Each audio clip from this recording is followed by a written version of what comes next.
The doorbell rang like a gunshot through my quiet life, shattering the hum of a Tuesday afternoon in suburban Ohio. I froze, my hand halfway to the coffee pot, heart thudding for no reason I could name. Maybe it was the weight of the past year grief, isolation, and a secret I'd buried so deep it barely had a pulse. I opened the door, and there he was, Ethan, the Wi-Fi technician, standing on my porch with a toolbox and a smile that felt like sunlight after a long winter. He was maybe 25, like me, with messy brown hair peeking out from under a navy cap, his green eyes sharp but kind. "Hey, I'm here to fix your internet," he said, voice steady, professional, but with a warmth that made my chest tighten. I nodded, stepping aside, suddenly aware of the mess in my living room, books strewn across the couch, dishes in the sink, my life in disarray. "I'm Lucas," I managed, pushing up my glasses. "It's, been out since yesterday." "No worries, Lucas. I'll get you back online." He stepped inside, his boots leaving faint dirt marks on my rug. I watched him move, efficient but unhurried, setting up his tools by the router in the corner. The room felt smaller with him in it, like the air had thickened. I hovered awkwardly, unsure whether to make small talk or retreat to the safety of my kitchen. "So, you live here alone?" Ethan asked, glancing up as he plugged in a cable. His tone was casual, but his eyes lingered a moment too long. "Yeah," I said, too quickly. "Just me and my cat, Pixel." I gestured to the gray tabby sprawled on the windowsill, who didn't bother to acknowledge us. Ethan chuckled, and the sound was soft, disarming. "Cool name. You a tech guy?" "Not really. Graphic designer. I just like cats." I cringed at how lame that sounded, but Ethan just nodded, like it made perfect sense.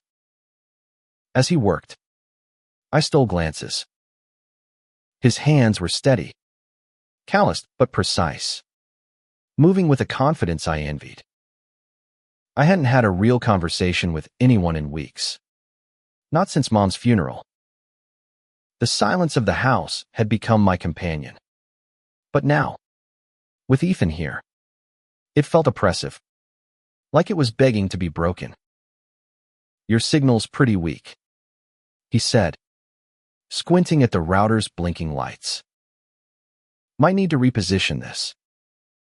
You got a better spot?" I pointed to a shelf near the TV. "Maybe there." He grinned, standing. "Let's try it. Lead the way."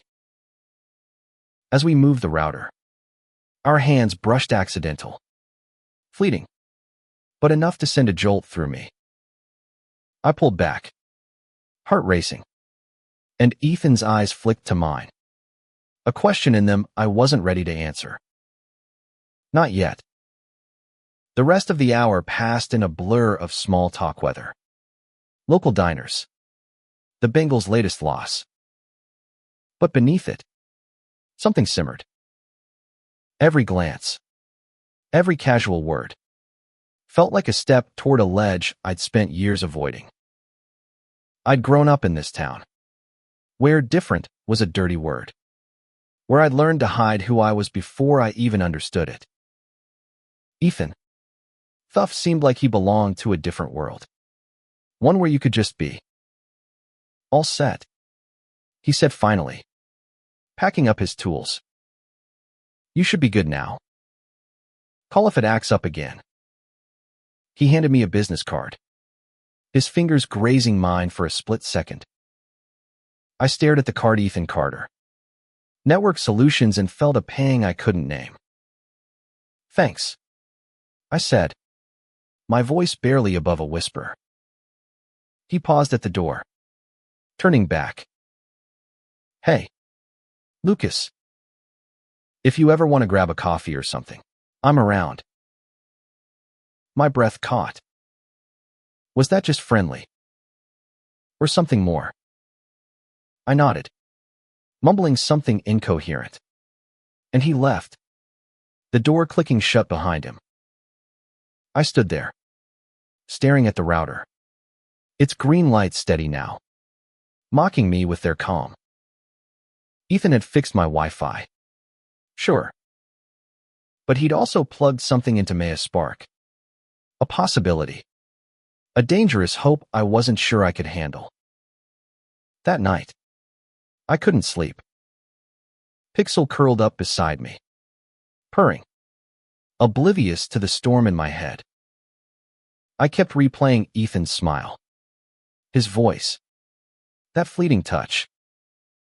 I'd spent so long building walls, convincing myself I was fine alone. But now, 1 hour with a stranger had cracked something open, and I was terrified of what might spill out. The next morning, I opened my laptop, hesitating over the browser. I typed his name into Google, then deleted it. What was I even doing? I wasn't ready for this, not for him, not for the truth I'd been running from. But as I stared at the screen, a notification popped up, network disconnected. I groaned, grabbing his card. Maybe it was a sign. Or maybe it was just bad wiring. Either way, I dialed his number, my heart pounding like it was trying to escape. Ethan's voice on the phone was warm, like he'd been expecting my call. Router acting up already, he teased, and I could hear the smile in his words. I mumbled something about intermittent signals, feeling like an idiot, but he promised to swing by that afternoon. When he arrived, the air felt different, charged, like the moment before a storm. He wore the same navy jacket, but his cap was gone, his hair catching the sunlight. Let's see what's going on, he said, brushing past me to the router. I caught a whiff of his cologne, something woodsy, and my stomach flipped. As he worked, I tried to focus on anything else, the dishes I hadn't washed, pixel batting at a dust mote, but my eyes kept drifting to him. He was humming softly, some tune I didn't recognize, and it made the room feel alive. You're quiet today, he said, not looking up. Just tired. I lied. Truth was, I was wrestling with the part of me that wanted to ask him to stay, to talk, to see if that spark I'd felt was real. But fear was a heavy anchor, and mine was rooted deep in this town's judgment. Growing up, I'd heard the whispers about the weird kid at church, the one who didn't date girls, who left for the city and never came back. I didn't want to be that story. Fixed it, Ethan announced, standing. Loose cable. Should be solid now. He wiped his hands on his jeans, his eyes catching mine. You sure you're okay, Lucas? You seem, I don't know, distracted. I swallowed, my throat dry. Yeah, just life stuff. He nodded, but didn't push. Instead, he grabbed his toolbox and headed for the door. Panic surge, I didn't want him to leave. Not yet. Hey. You mentioned coffee yesterday, I blurted. You free now? His face lit up, and I swear my heart stopped. Yeah, I'm free. There's a place downtown, Brood Awakening. You know it. I did. It was the kind of hipster spot I avoided too many people. Too many eyes. But with Ethan, it felt like a risk worth taking. Let's go, I said, grabbing my jacket before I could overthink it. The coffee shop was crowded. All exposed brick and indie music.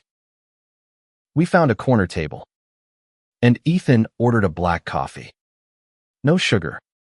While I got a latte, mostly to have something to hold on to. We talked about his job, my freelance work, the way Pixel ruled my house like a dictator. It was easy, natural, but every time his knee brushed mine under the table, my pulse spiked. You don't seem like you're from around here, I said, stirring my drink. Moved here a few months ago, he admitted. From Chicago. Needed a change. Big city to small town. That's brave. He laughed, but there was a shadow in it. Yeah. Well, sometimes you need to start over. Figure out who you are without all the noise. I wanted to ask more, but his phone buzzed a work call. He sighed, answering it, and I watched him. The way his brow furrowed. The way he gestured with his free hand. When he hung up, he looked apologetic. Gotta run. Another job. But this was nice. Lucas. Yeah, I said, my voice barely audible. It was. He scribbled his personal number on a napkin, sliding it across the table. Call me. Not about Wi-Fi. I stared at the napkin long after he left, my fingers tracing the numbers. It felt like a lifeline, but also a cliff. I'd spent so long hiding behind my work, my grief, my fear. Ethan was offering something new, something terrifyingly real. That night, I dreamed of him. Not anything dramatic, just us sitting in that coffee shop, his laugh filling the space. When I woke, my chest ached with a longing I hadn't let myself feel in years. I grabbed my phone, typed out a text, "Hey, want to hang out this weekend?" and hit send before I could chicken out. His reply came within minutes. Hell yeah. Saturday, 7 p.m. I grinned, but the joy was laced with dread. This town wasn't kind to people like me, like us. Maybe. I thought of the church I'd stopped attending, the neighbors who'd raised eyebrows when I moved in alone. What was I doing? Inviting this kind of trouble? But then I thought of Ethan's smile, his steady hands, the way he'd looked at me like I was worth seeing. For the first time in years, I wanted to be brave. Saturday came too fast. I spent the day cleaning, as if a spotless house could calm the chaos in my head. By 6:30, I was pacing, Pixel watching me with judgmental eyes. What was Thesa date? A hangout. I hadn't done either in years. Not since college, when I tried to be normal and dated a girl who deserved better than my half-hearted lies. Ethan arrived right on time, wearing a flannel shirt that made his eyes look greener. You clean up nice, he said, grinning as he stepped inside. I'd swapped my usual hoodie for a button-down, but I still felt underdressed next to his easy confidence. We decided on pizza and a movie at my place, safe. Low pressure. As we sat on the couch, a pepperoni slice in hand, Ethan picked The Breakfast Club. Classic, he said, settling in. Our shoulders brushed, and I forgot how to breathe. Halfway through the movie, he turned to me, his expression serious. Lucas, can I ask you something? My stomach dropped. Sure. Why do you stay here? In this town? I mean, you seem trapped. The question hit like a punch. I stared at the TV, where Binder was mouthing off, and tried to find words. It's home, I said finally. My mom, she was sick for a long time. I stayed to take care of her. After she passed, I just didn't leave.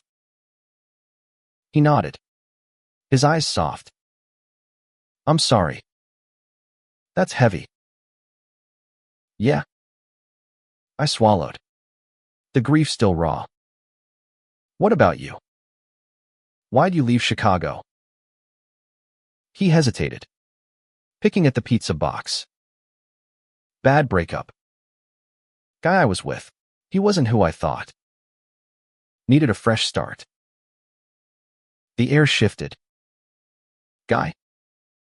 He'd said it so casually, but it landed like a revelation. I'd suspected, hoped, but hearing it made my heart race. I'm sorry, I said, echoing him. It's okay. Taught me what I want. Someone real. Someone who doesn't hide. His eyes met mine, and I felt exposed, like he could see every secret I'd locked away. The movie played on, but neither of us was watching. We talked instead about his love for hiking, my obsession with old comic books, the way we both hated this town's gossip mill. With every word, the space between us shrank, until our knees touched, and neither of us moved away. When the credits rolled, Ethan didn't get up. Lucas, he said softly, can I be honest? I nodded, my throat tight. I like you. Like you. The world stopped. I wanted to say it back, to tell him I'd felt it since that first day. But fear clawed at me. This wasn't just about Use It, was about this town. My past. The weight of who I'd been taught to be. I like you too. I whispered. Barely audible. But I'm scared. He reached for my hand. His touch warm. Grounding. Me too. But we don't have to figure it all out tonight. He left soon after, promising to text. I sat on the couch, staring at the empty pizza box, my hand still tingling where he'd touched it. For the first time, I let myself imagine a life where I didn't hide. But imagination was one thing, reality was another.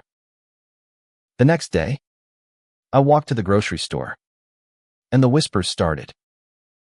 Mrs. Delaney, the cashier, gave me a look. Saw that technician's van at your place again, she said, her tone sharp. You two friends now? I froze, my grip tightening on the cart. Just fixing my Wi-Fi? I mumbled, but her eyes said she didn't believe me. That night, I didn't text Ethan. I couldn't. Not yet. The next week was a blur of avoidance. I ignored Ethan's texts, telling myself it was for the best. But every time my phone lit up with his name, guilt twisted in my gut. He didn't deserve this. But neither did I deserve the judgment I knew was coming. On Thursday, my router crapped out again. I stared at it, cursing, knowing I'd have to call him. When I did, his voice was cautious but kind. I'll be there in an hour, he said. No mention of my silence. When he arrived, the air was thick with unspoken words. He worked quietly, his usual chatter gone. I hovered, hating myself for the wall I'd put up. Ethan, I started, then stopped. unsure how to fix this. He looked up, his eyes searching. You've been ghosting me. Lucas. Did I do something wrong? No. I said quickly. It's not you. It's this place. Me. He set down his tools, giving me his full attention. Talk to me. What's going on? I took a deep breath, the words spilling out before I could stop them. I grew up here. Ethan. You don't know what it's like. The looks. The sermons.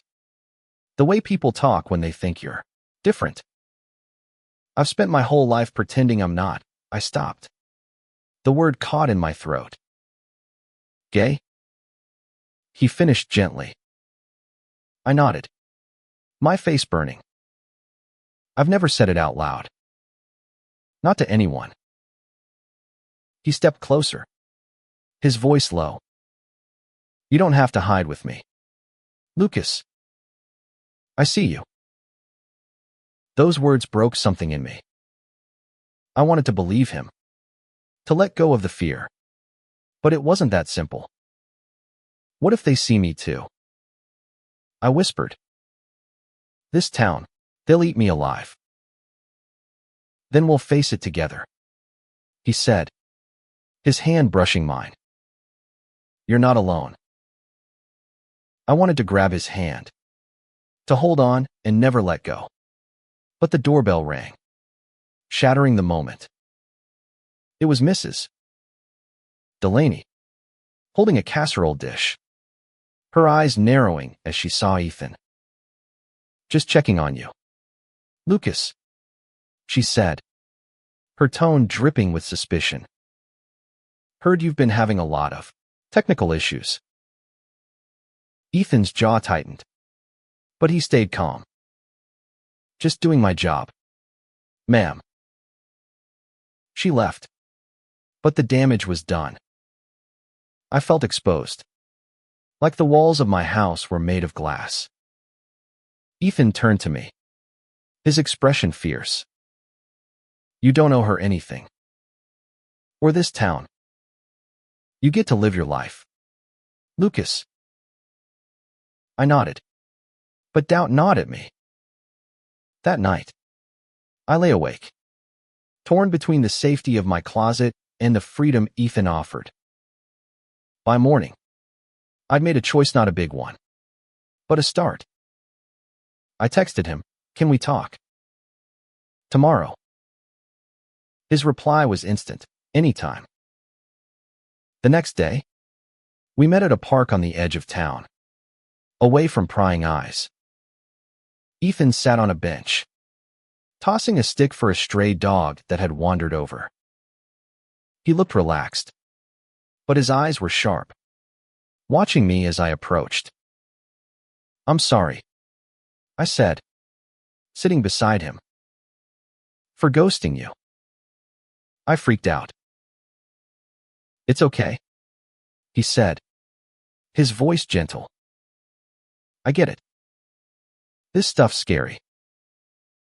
I told him everything about the church camp that preached fixing people like me, about my mom's quiet acceptance but her fear of the neighbors, about the loneliness that had become my normal.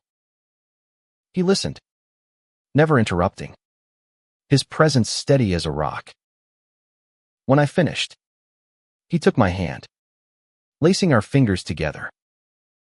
You're not broken, Lucas. You're just you. And that's enough.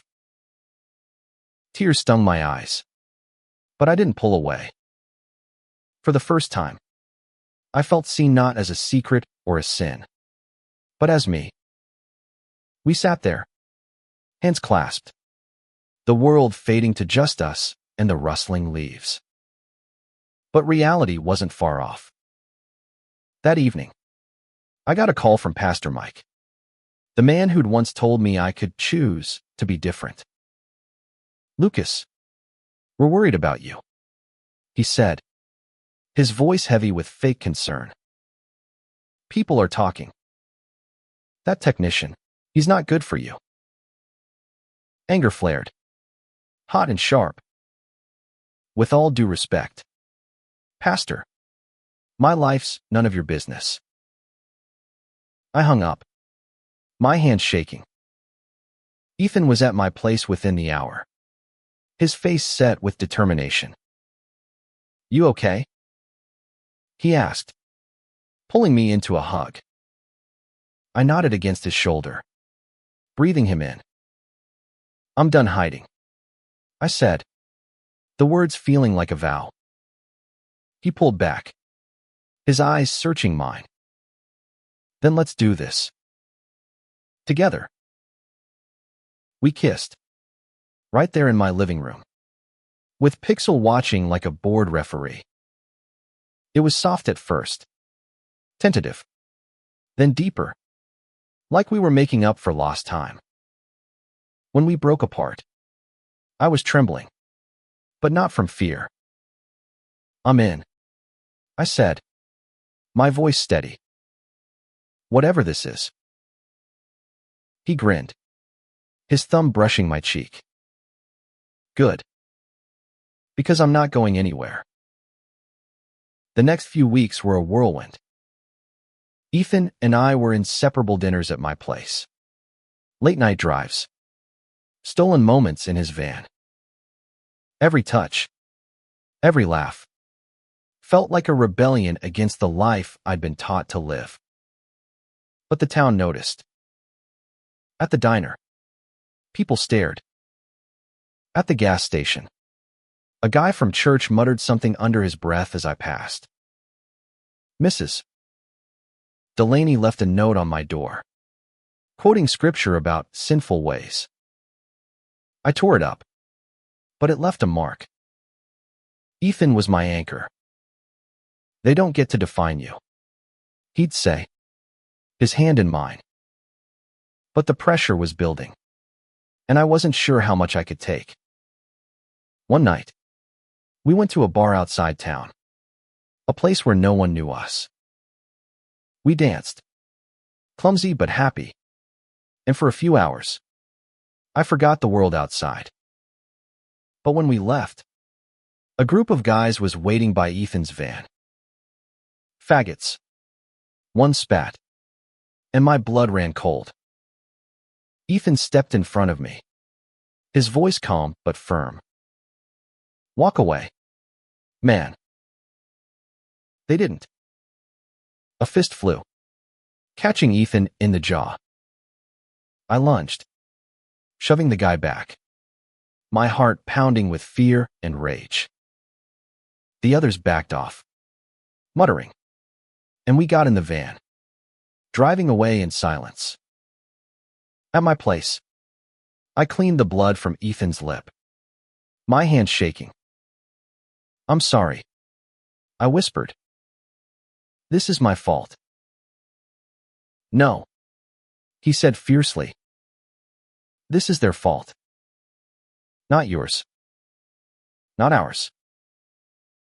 He kissed me, hard and desperate, and I clung to him, terrified of losing this. But the fear was growing, fear of what this town could do, of what I might lose if I kept fighting. The next day, I woke to a brick through my window. Glass littered the floor, Pixel hiding under the couch. A note was tied to it, leave. Or else. I called Ethan, my voice shaking. He was there in minutes, his face pale as he read the note. We're going to the police, he said. The cop at the station was sympathetic but useless. Probably just kids, he said, shrugging. Hard to prove anything. Ethan's jaw clenched. This isn't just kids. This is a hate crime. The cop promised to look into it, but I knew he wouldn't. Back home, Ethan helped me board up the window, his silence heavy. Lucas, he said finally, you don't have to stay here. We could leave. Start over somewhere else. The idea was tempting freedom. A new life. But this was my home. Where I'd grown up. Where my mom's memory lived. Leaving felt like giving up. I can't, I said. Not yet. He nodded. But I saw the worry in his eyes. That night, we slept in my bed, his arms around me. But I couldn't shake the fear. What if they came back? What if it wasn't just a brick next time? The next morning, I found an email from a client, canceling a project. Heard some things. It read, "Don't think we're a good fit anymore." The town was closing in, suffocating me. Ethan suggested a plan, a community meeting, a chance to confront the hate head-on. I was terrified, but he was right, we couldn't keep running. We posted flyers, inviting anyone who'd listen to hear our story. The day of the meeting, my stomach was in knots. Would anyone show up? Or worse, would they come with pitchforks? The community center was half full, a mix of curious faces and hostile glares. Ethan stood beside me, his hand brushing mine for courage. I took a deep breath and stepped to the podium, my voice shaking at first but growing stronger. "I'm Lucas," I began. "And I'm gay. I've spent my life hiding it. Afraid of this town. Of you. But I'm done being afraid. I love Ethan. And that's not a sin. It's not wrong. It's just me." Silence followed. Heavy and tense. Then a woman in the back stood, Mrs. Carter. My old art teacher. "You're brave, Lucas," she said. "And you're not alone." A few others nodded. Some even clapped. But Pastor Mike stood, his face red. "This is against God's will," he thundered. "You're leading this town to ruin." Ethan stepped forward, his voice steady. "Love isn't ruin. Hate is. You don't get to decide who we are." The room erupted, some cheering, others shouting. But in that chaos, I saw hope. People were listening, some for the first time. The weeks that followed weren't easy. Some neighbors never spoke to me again. But others reached out, offering support, sharing their own stories. The brick throwers were never caught, but the threats stopped. Slowly, the town began to shift, not all of it, but enough. Ethan and I stayed, building a life together. We got a bigger place, with room for Pixel and a new dog we adopted. I started designing again. My work bolder, truer. Ethan got promoted, running his own crew now. One evening, as we sat on our porch, his hand in mine, I looked at the router blinking inside. It was just a machine, but it had brought him to me. He'd plugged in more than Wi-Fi plugged in courage. Love. A life I'd never dared dream of. And in that moment, I knew, no matter what came next, we'd face it together.